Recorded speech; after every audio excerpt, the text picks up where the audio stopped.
Assalamualaikum warahmatullahi wabarakatuh.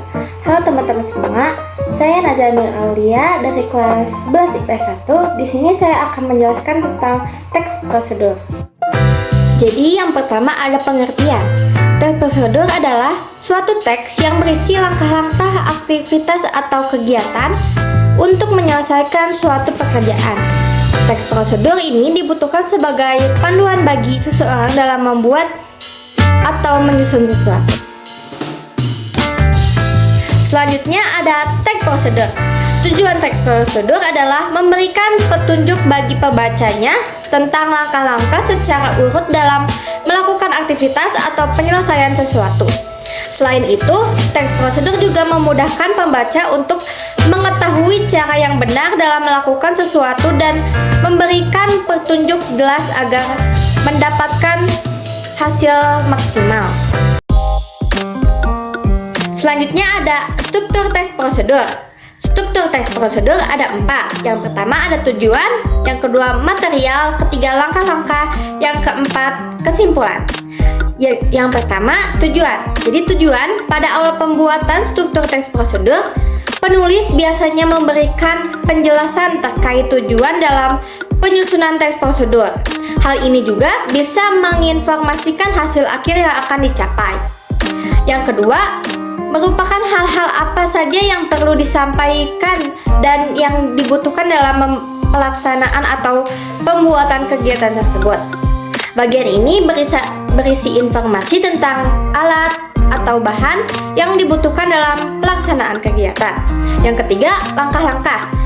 Langkah-langkah bagian ini menjelaskan tentang proses atau tahapan yang harus dilakukan demi mendapatkan hasil maksimal sesuai dengan tujuan dari teks prosedur. Langkah-langkah yang dibuat harus secara berurutan. Selain itu, susunannya harus logis, sistematis, dan mudah dipahami oleh pembaca. Yang terakhir ada penegakan ulang atau kesimpulan. Bagian terakhir ini menjelaskan tentang simpulan dari suatu prosedur yang telah dilakukan. Bagian ini bersifat opsional, yakni boleh ada dan boleh tidak ada dalam teks prosedur. Selanjutnya ada ciri teks prosedur.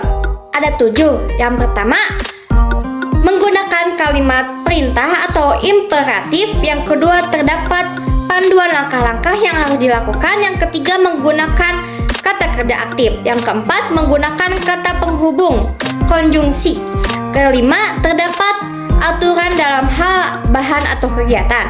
Kedelapan, menggunakan kata keterangan untuk menyatakan rencana, waktu, tempat, dan cara. Yang terakhir, terdapat isi kegiatan yang dilakukan secara urut. Selanjutnya ada teks prosedur. Yang pertama, teks prosedur sederhana. Teks prosedur sederhana hanya berisi 2 atau 3 langkah saja. Contohnya, untuk mengoperasikan setrika. Yang kedua, teks prosedur kompleks. Teks prosedur kompleks terdiri atas banyak langkah dan jenjang untuk tiap tahapannya.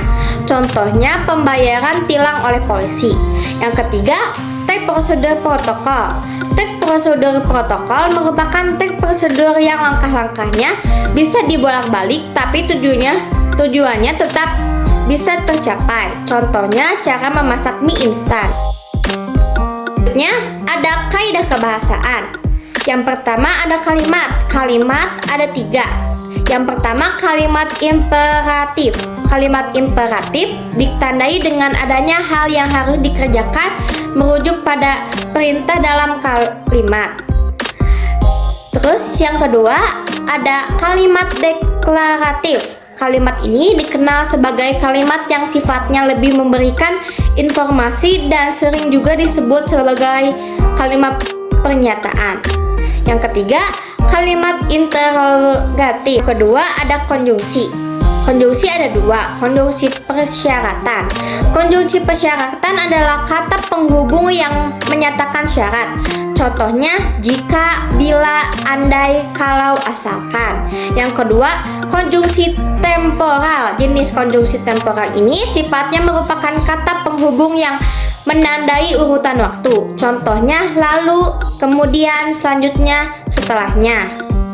Selanjutnya, numeralia. Numeralia dalam teks prosedur merupakan pilihan yang bisa digunakan selain menggunakan konjungsi. Numeralia merupakan kata bilangan yang digunakan untuk mengurutkan langkah-langkah dalam teks prosedur. Misalnya pertama, kedua, ketiga, dan seterusnya. Selanjutnya, pronomina. Pronomina ada dua. Pronomina petunjuk, kata ganti untuk mengganti benda. Contohnya ini, itu, tersebut. Yang kedua, pronomina persona, kata ganti untuk menggantikan orang. Pada pronomina persona, bagi kata ganti untuk orang tunggal, contohnya Anda, saya, kamu. Sedangkan untuk orang jamak, contohnya kita, kalian. Yang kelima, ada verba. Yang pertama, verba material, kata kerja berimbuhan yang mengacu pada sebuah tindakan atau perbuatan yang dilakukan secara fisik. Contohnya, mengupas, mengiris, memaku, memotong, dan lain-lainnya. Yang kedua, verba tingkah laku, kata kerja yang ditunjukkan lewat ungkapan. Verba ini juga dipahami sebagai kata kerja yang tidak terlihat aktivitasnya. Contohnya, menyukai, berpikir, dan menyetujuinya. Selanjutnya, cara membuat teks prosedur. Yang pertama, judul. Untuk menarik perhatian pembaca, kamu harus membuat judul yang juga menarik. Contohnya, cara membuat rendang, cara memakai laptop, dan lain-lain. Yang kedua, tujuan. Setelah kamu menuliskan judul, tuliskan secara singkat tujuan dari teks prosedur ini. Yang ketiga, alat dan bahan. Bagian ini bersifat opsional, bisa ada atau tidak. Jadi kalau misalnya membuat bahan-bahan, harus ada bahan dan alat. Yang keempat, langkah-langkah. Nah, ini bagian yang penting, paling utama.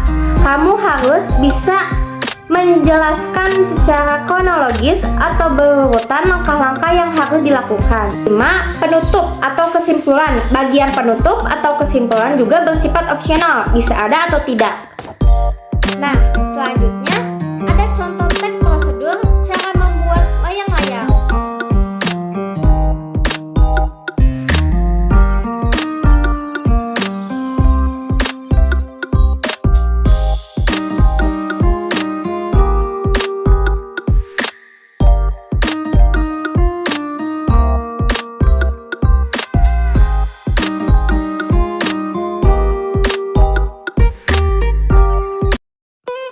Mungkin segitu saja yang bisa saya sampaikan. Mohon maaf apabila ada salah kata atau tingkah laku. Saya undur diri. Wabillahi taufiq wal hidayah.